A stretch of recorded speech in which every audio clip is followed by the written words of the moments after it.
Well, 1997 Olds Cutlass wagon. We're doing the cold start. Be gone for a weekend, and it is a high of cold, you can see. Yeah, there's a 3100. At this point, we've driven about 1,000 miles on it, 143. I'm at 142 something. I'll check my spreadsheet, but let's turn her on. Hold up. Let's back up. Why am I outside, in the cold, at night, putting cameras on the vehicular definition of malaise?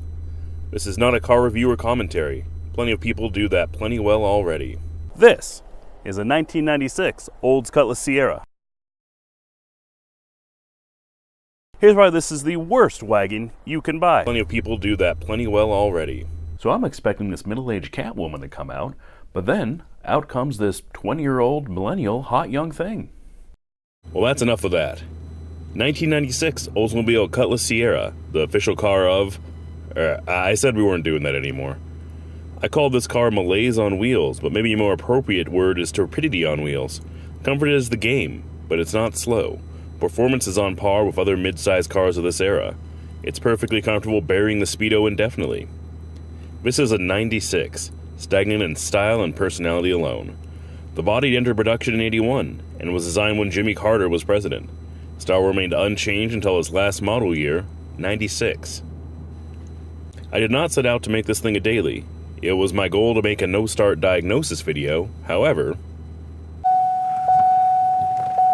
You can see what she does here.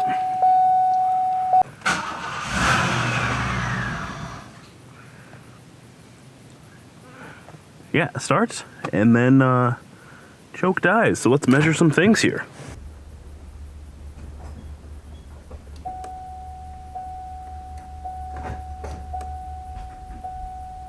Well, that is very compelling. We need a fuel pump. Look there. It says we got a quarter tank.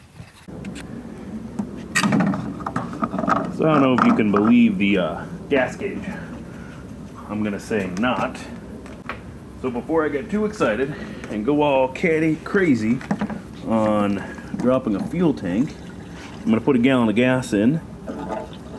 See what results I end up with. Gas tank. Crap. Oh, it looks like it was flowing. Oh my goodness. Ha ha! Move back, Lynn. That's concerning.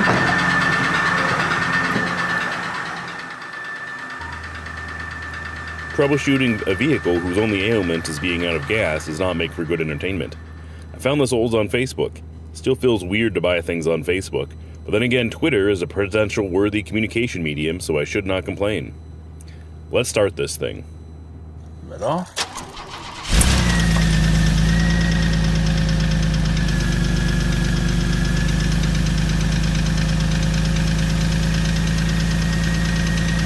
Starting here sounds like a diesel. Dang, that is diesel. But fret not, because there's nothing wrong with it.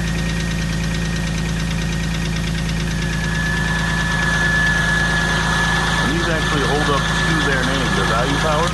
This battery was dead for about a year, I would assume.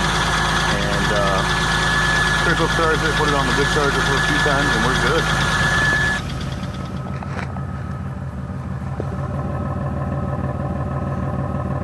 People are going to disagree, but I love the unsteady sound of these V6s. There's an old saying, money talks, but wealth whispers.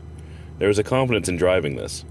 While I was driving en route to shoot the B-roll for this video, I was cruising at a brisk 80-ish, and I passed a yank tank.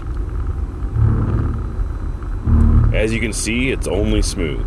I'm not even certain if it downshifted. The slush box has gears, but you wouldn't know that. So I passed this guy. Mr. Pavement Princess didn't see the gesture too kindly, because when you are lord over compensation, any sleight of hand is a direct insult to your manhood. Hey, you talking to me?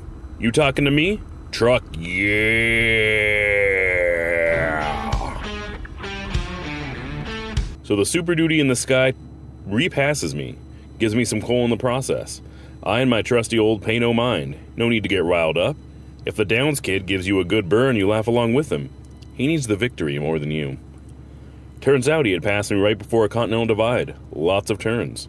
Ended up on his tailgate on a curve driving sub 55. And I can't drive 55! His car corners pretty well and can handle the deep canyon curves without even turning off cruise control.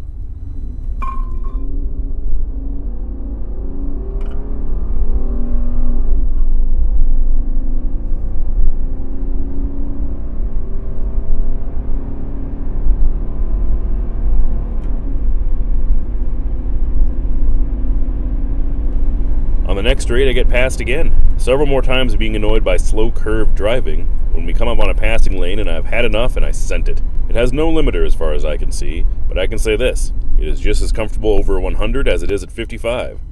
This is already in aggressive driving mode, I proceed to give her a hot supper. Driving fast in a slow car is funner than just driving fast in a fast car. At my next stop, Mr. Power Joke checked out my wagon, all 5 foot of him. I got a sensible chuckle when he climbed on his tire to check his oil. Money talks. Wealth whispers. I have no silver spoon, but I do know that when you have it, you don't need to flaunt it. Thanks for watching.